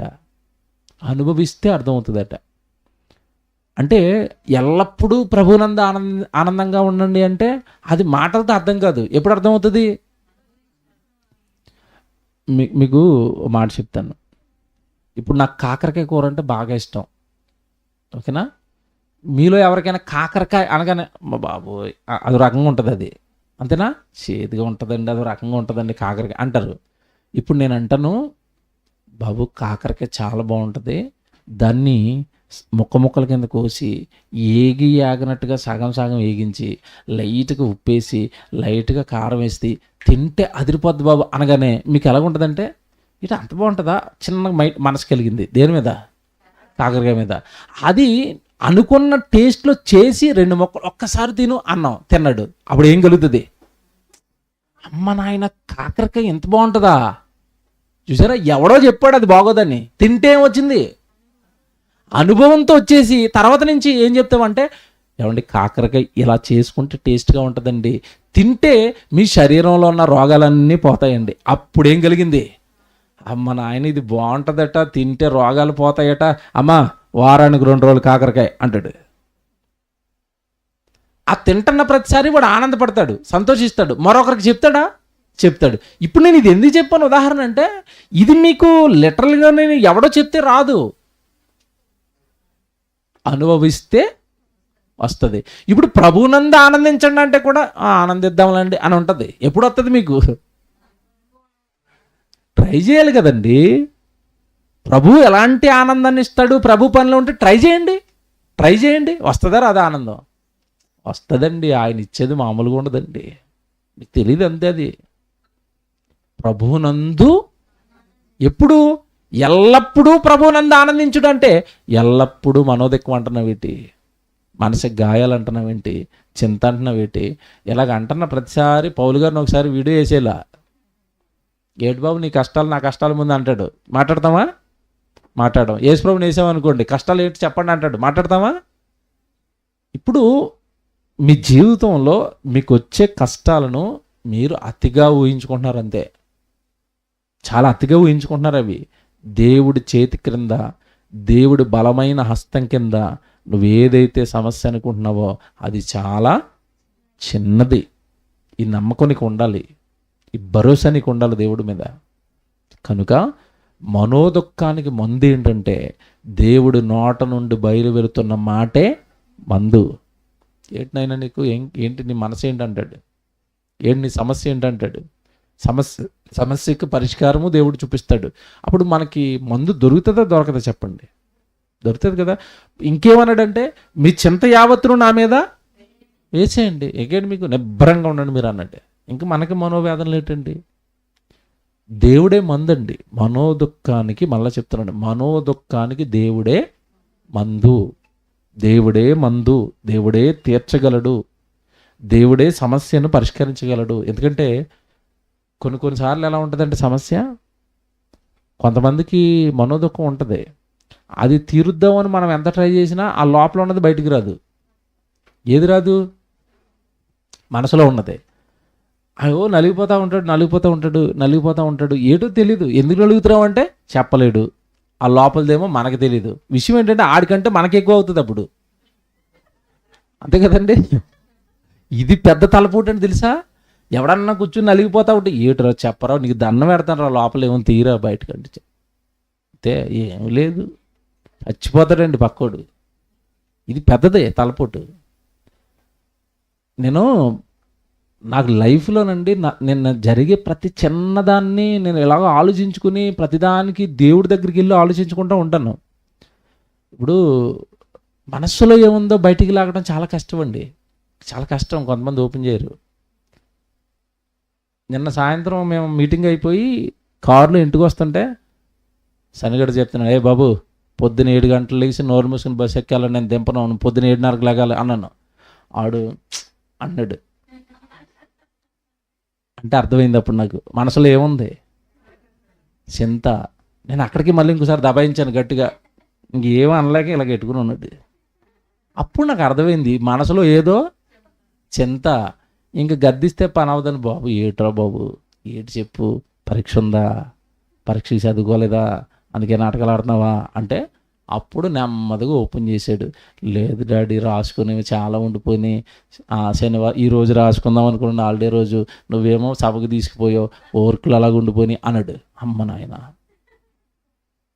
మనోవ్యాధికి మందు, అయ్యగారికి మందు నా దగ్గర ఉంది. అప్పుడు ఏం చెప్పానంటే రేపు శుభ్రంగా ఎంజాయ్ చేసుకో, రాసుకో, స్కూల్కి సెలవు అన్నాను. అప్పుడు ఎలాగుంది? అమ్మా ఎలాగుంది? ఇప్పుడు నేను తండ్రిని కనుకండి, నేను ఆడ ఏజ్ నుంచి వచ్చానండి. నేను పిల్లల్ని ఎలా ఆలోచిస్తానంటేనండి, వాళ్ళ ఏజ్ నుంచే కదండి మనం వచ్చాం. ఒకప్పుడు మన మనసుని ఇలాగ అర్థం చేసుకున్నాం. నేను నిజంగా చెప్తున్నాను, లిటరల్గా నేను బోల్డ్ బాధపడిపోయాను. నాకు నా మనసుని ఇలాగ అర్థం చేసుకుని లేరు. మా నాన్న లేడండి పక్కన జీవితకాలం. మా అమ్మేమో చెప్పాను కదా, ఒక్కసారి చూసిందంటే ఇంకేం చెప్పలేము. నలిగిపోయానండి నేను. అలా నా పిల్లల్ని అలా నలగిన ఉన్నా. ఆడు ఏదన్నా అంటే పిల్ల కానీ పిల్లడు కానీ, ఏటి బాబు లోపల ఏముంది బాబు, తీ బాబు లోపలికి. ఇప్పుడు తండ్రిగా నేనే ఇలాగ ఆలోచిస్తే, పరమందున్న తండ్రికండి మన మనసులో ఉన్నది చెప్పుకోవలసిన అవసరం తెలియదండి. తెలిసిపోతే తెలీదా? తెలిసిపోయే తండ్రికండి ఏటండి బాబు, మనకి మీకు ఏం అర్థం అవుతుందో, నేను బాధపడితే నా తండ్రికి తెలిసిపోద్ది అన్నప్పుడు గేటి మనకి వేదన, ఇంకేంటి మనకి కృంగపోటు. ఆయన తెలిసిపోద్ది కదా, వెంటనే నువ్వు భక్తిగా ఉంటే నీకు ఒక మార్గం ఏర్పాటు చేసేస్తారు కదా చింతన తీయడానికి. ఇంకేంటండి బాధ ఏంటండి? ఈయన దగ్గరకు వచ్చాక బాధలు ఏంటండి, ఈయన దగ్గరకు వచ్చాక చింతన ఏంటండి? నాకు ఇప్పటికీ అర్థమవుతుంది కొంతమంది జీవితాలు. ఈయన దగ్గరకు వచ్చాక చింత ఏంట్రా బాబు, దేవుడి దగ్గరకు వచ్చాక నీ మనసులో ఉన్నది తెలుసుకుని మరి తీర్చే తండ్రి దగ్గరికి వచ్చిన తర్వాత చింతలేండి. ఇంకా శుభ్రంగా ఆయన సన్నిధికి రాక, ఆయన వాక్యం చదువుకోక, ఆయనకు ప్రార్థన చేసుకోక, ఆయన సేవలో ముందుండక, ఎందుకు ఇవన్నీ లోక సంబంధమైన చింతలు? దేనికి? ఏం సాధించడానికి? పోనీ చింతించి సాధించేది ఏమైనా ఉంటుందా? చెప్పాను కదా, మనం ఎక్కువగా చింతించామనుకోండి, మనసు చింతలో ఉండటం వల్లండి రకరకాల రోగాలు వస్తాయి. మనకి తెలుసా? నాకు తెలియక నేను అనవసరంగా రోగం తెచ్చుకున్నాను. నాకు తెలీదు, అనుభవం లేదు కదండి. సేవలోకి వచ్చిన కొత్తలో సంఘం స్టార్ట్ చేసిన 6 నెలలకి లాక్డౌన్ పడింది. సంఘాన్ని మూసేశారు. మూసేస్తే ఆడేమో కరెక్ట్గా 20వ తారీఖు వచ్చేసరికి శ్రీను రెంట్ ఎప్పుడు వేస్తావు అంటున్నాడు. 25,000 రెంట్, చిన్న సంఘం, అప్పుడే ప్రారంభించాం. ఆ లాక్డౌన్కి చర్చి మూసేశారు, ఎవరికి ఆరాధన లేవు. ఆ టైంలో రెంట్ కట్టాలి. నిజంగా రండి, ఒక పక్క రెంట్, అప్పటికేమో మేము ఉన్న ఇల్లు రెంట్ 10,000. నెల వచ్చేసరికి అండి బుర్ర అలా తిరిగిపోయండి, కుమిలిపోయి వేదంలోకి వెళ్ళిపోయాడు. అప్పుడే వచ్చింది నాకు థైరాయిడ్ అనే రోగం వచ్చింది. నాకు తర్వాత అర్థమైంది, చిచ్చే మనం చింతించడం వలన ఆరోగ్యం ఏమైపోద్ది, పాడైపోద్ది. దేవుడి మీద ఆనుకోలేకపోయాం, తప్పు చేసామని. ఎవరైనానండి, నేనైనా మీరైనా తప్పు చేసినప్పుడు దేవుని ఎదుట ఏం చేయాలి, ఒప్పుకోవాలి. నేను ఒప్పుకున్నాను. అంత ఓవర్గా ఆలోచించకూడదు తండ్రి. ఆ రోజు నీ సన్నిధి గురించి నేను నలిగిపోయానేటి అంత ఓవర్గాని. నువ్వు ఏదైనా చేయగలిగినవాడు కదా, చేసుకుంటా వెళుతున్నా కూడా నేను అనవసరంగా భయపడ్డానేమో. మీకు ఇది ఇప్పుడు ఎందుకు చెప్పానంటేనండి, నేను ఆ రోజు చింతించింది కూడా నా కోసం కాదండి, దేవుడి సన్నిధి కోసం. మనం రెంట్ కట్టకపోతే ఖాళీ చేసామంటాడేమో. మళ్ళీ లాక్డౌన్ ఓపెన్ చేస్తే మనం అంతా ఎక్కడ కూడుకోవాలి, ఎక్కడ ఆరాధన చేసుకోవాలి, డబ్బులు ఎలా వస్తాయి రెంట్ కట్టినాక? ఆ టైంలో 25,000. అందరి పరిస్థితులు ఎలా ఉన్నాయండి, ఎవరికి ఏమి లేవు, పనులు లేవు. నేను ఆ టైంలో కూడా చింతించి దేవుడి కోసమే. కానీ ఇక్కడ మీరు బాగా ఆలోచిస్తానండి, మన చింత దేవుడి కోసమే అయి ఉండాలి, మన సంతోషం దేవుడి కోసమే అయి ఉండాలి.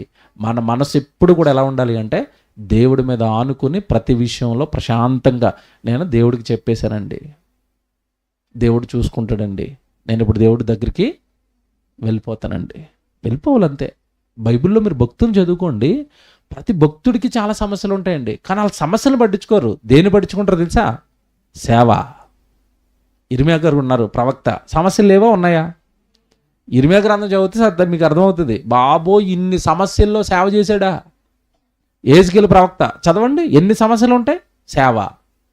ఏ ప్రవక్తనని జకర్యా గారిని తీసుకోండి, ఎన్ని సమస్యలు, సేవ. ఆమోసుని తీసుకోండి, ఎన్ని సమస్యలు, సేవ. అపోస్తులను తీసుకోండి, ఎన్ని సమస్యలు, అయినా సరే ఏముంది వాళ్ళ జీవితంలో, సేవ. పౌలు గారి గురించి చెప్పాను, ఎన్ని సమస్యలు ఉన్నాయి, ఎంత చదివారు కదా, అయినా సరే ఆయన జీవితంలో ఏముంది, సేవ. ఇప్పుడు ఎన్ని సమస్యలున్నా మన జీవితం ద్వారా ఎప్పుడు దేవుడికి ఏం జరగాలి, అది నిన్ను నిలబెడుతుంది ఎప్పటికైనా. కనుక దేవుడి దగ్గరకు వచ్చిన మనం, దేవుడు బాగు చేస్తాడు, తన వాక్కును పంపి బాగు చేస్తాడు, తన వాక్యంతో మన జీవితాలను బాగు చేస్తాడు, ధైర్యం ఇస్తాడు, ముందుకు తీసుకెళ్తాడు. ఎవడు మనకు అన్నిటికీ మందు ఒకటేనండి, బైబిల్ అండి.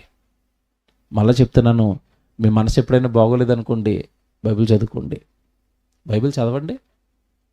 మీరు ఆ వేదంలో బైబిల్ చదవండి.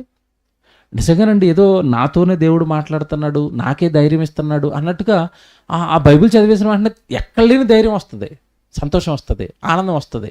వాక్యాన్ని దేవుడు నాతో మాట్లాడుతున్నాడు అని అలా బైబిల్ చదువుకుంటానండి, ధైర్యం వస్తుందండి.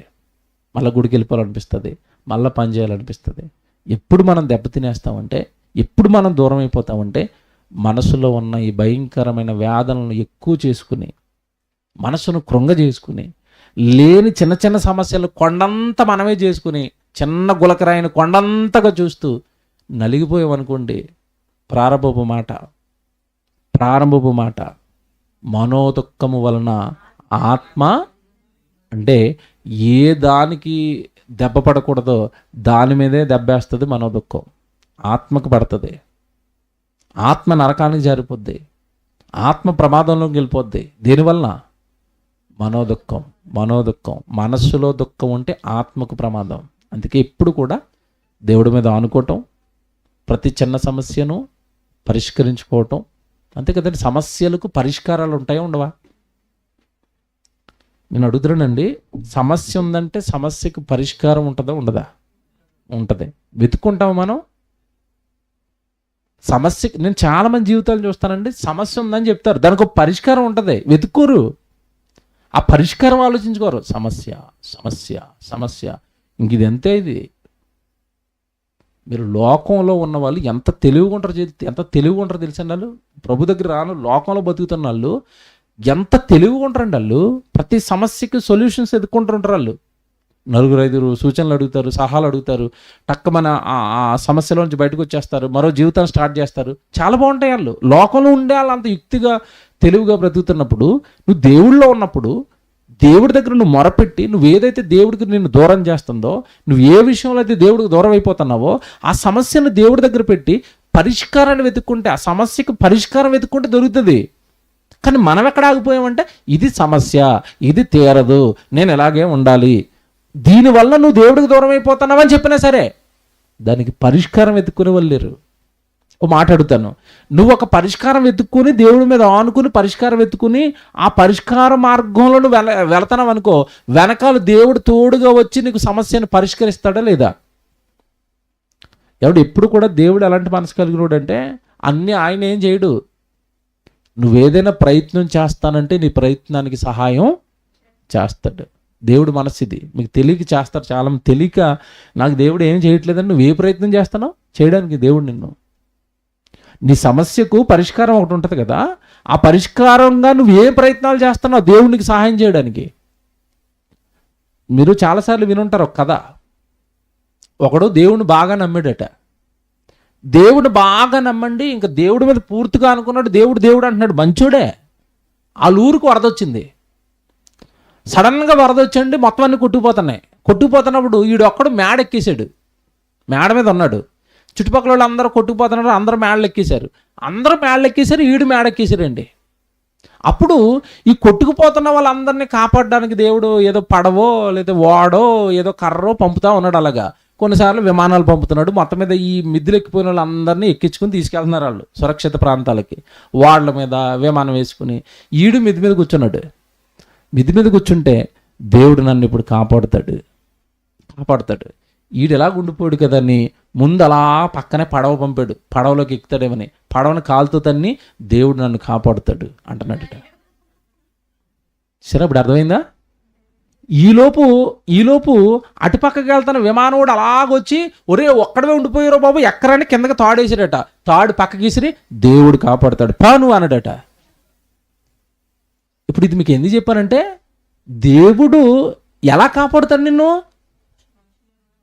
అంతే కదండి. ఎవరో ఒక రూపంలో సహాయం చేసి, ఏదో ఒక రూపంలో సహాయం చేసి కదా దేవుడు కాపాడుతాడు. నన్ను దేవుడు కాపాడుతాడు. నువ్వు పో అంటే ఆ ఓడను పంపింది, ఆ విమానం పంపింది ఎవరో? చూసారా? ఇలాంటి మొండి వాళ్ళంగా మనం ఉండకూడదు. ఇలా మొండోలుగా మారిపోకూడదు మనం. దేవుడే చేస్తాడు. నువ్వు ఏదైనా ప్రయత్నం చేయి, దానికి దేవుడు ఏం చేస్తాడు? సహాయం చేస్తాడు. కనుక సమస్యలు ఉండొచ్చు, సమస్యలు పక్కన పెట్టి దేవుడి కోసం బ్రతకటం, సమస్యల పరిష్కారం కోసం దేవుడి పైన ఆనుకోవటం, సమస్యల పరిష్కారం కోసం చక్కగా మార్గాలు ఎదుక్కుని దేవుడిలో వెళతా ఉంటే అన్ని సమస్యలు ఏమవుతాయి? పరిష్కారం అవుతాయి. మనోదుఖాన్ని దేవుడు తీస్తాడు. మంచి మాట చదువుతాను బైబిల్లో, చివరి మాట. పేతురు గారు రాసిన మొదటి పత్రిక 1వ అధ్యాయం 6-9 వరకు చదువుదాం. పేతురు గారు రాసిన మొదటి పత్రిక 1వ అధ్యాయం.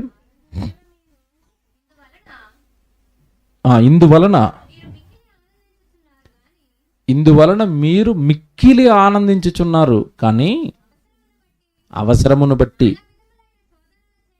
నానా విధములైన శోధనల చేత ప్రస్తుతమున కొంచెము కాలము, చూసారా, ప్రస్తుతమున కొంచెము కాలము మీకేం కలుగుతుంది అన్నాడు. క్రైస్తవుడికి ఏముంటాయి? దుఃఖాలు ఉంటాయి, శోధనలు ఉంటాయి. నీ భక్తి జీవితాన్ని పాడు చేయడానికి, నువ్వు దేవుడిలో బ్రతకకుండా నిన్ను లాగేయడానికి. నిజంగా చెప్తున్నాను కదంటే, అపవాది అన్ని మార్గాలలో నుండి ట్రై చేస్తుంది నీ మీదకే.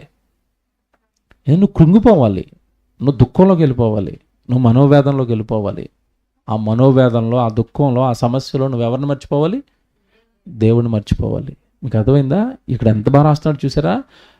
ఇందువలన మీరు మిక్కిలి ఆనందించున్నారు, కానీ అవసరమును బట్టి నానా విధములైన శోధనల చేత ప్రస్తుతము కొంచెము కాలము మీకు దుఃఖము కలుగుచున్నది.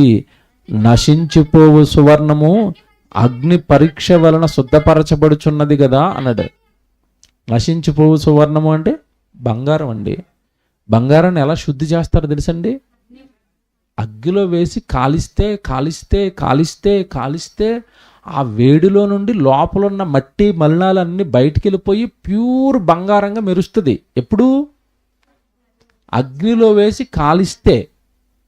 ఇప్పుడు నీ విశ్వాసంలో నువ్వు బంగారం ఎప్పుడైపోతావంటే, శ్రమలు వస్తే, శోధనలు వస్తే, కష్టాలు వస్తే, శ్రమలు నలగొడుతుంటే దుఃఖాలు నలగొడుతుంటే, ఆ దుఃఖాల్లో ఆ శ్రమల్లో నువ్వు దేవుడికి ఆనుకుంటూ ఉంటే, ఒక్కొక్క దుఃఖంలో నుంచి దేవుడు పైకి తీసుకుని వస్తూ ఉంటే, నీ విశ్వాసం బలపడిపోతూ ఉంటే, అబ్బబ్బబ్బబ్బా దేవుడండి ప్రతి సమస్యలో నుంచి బయటకు లాక్కొచ్చాడండి నన్ను. అప్పుడు నీ విశ్వాసంలో నువ్వేమవుతావు తెలుసా? బంగారంలా దగదగ మెరుస్తావు.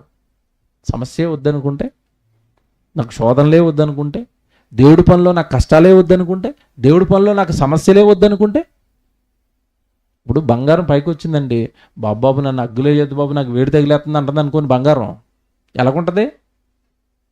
బంగారానికి ఉండాల్సిన ఒరిజినల్ కలర్ ఉండదు, నల్లగా ఉంటుంది. అది బంగారంలో వేస్తే అలాగే, అగ్గిలో వేస్తే ఎలాగైంది? మెరిసింది. ఇప్పుడు మనం దేవుని ఎదుట మెరవాలి అన్నా మనకి జీవితంలో కూడా దేవుడి పక్షాన్ని ఏముండాలి? శోధనలు, శ్రమలు. ఇవేవి? ఏ శ్రమలు, ఏ శోధనలు? దేవుడిలో ఉండాలి. దేవుడి నిమిత్తమైన శ్రమ, దేవుని నిమిత్తమైన శోధన.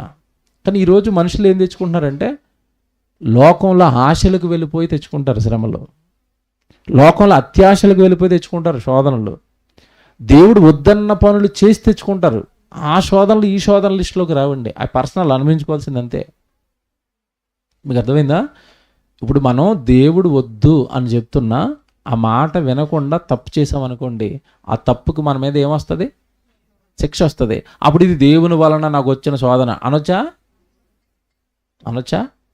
మందు తాగొద్దు అన్నాడు దేవుడు, తాగేశాడు, 2 కిడ్నీలు పోయినాయి, మంచం మీద పడిపోయి నేను శోధనలో ఉన్నాను ఇప్పుడు అన్నాడు అనుకోండి. అందరూ ఏమనుకుంటారంటే, దేవా ఇతనికి వచ్చిన శోధనలోంచి బయటికి అంటే దవడ మీద కొడతాడు దేవుడు. ఎవడు తాగమన్నాడు, ఎవడు కిడ్నీలు పోగొట్టుకోమన్నాడు, ఎవడు శోధనలోకి వెళ్ళమన్నాడు? అంతే కదండి.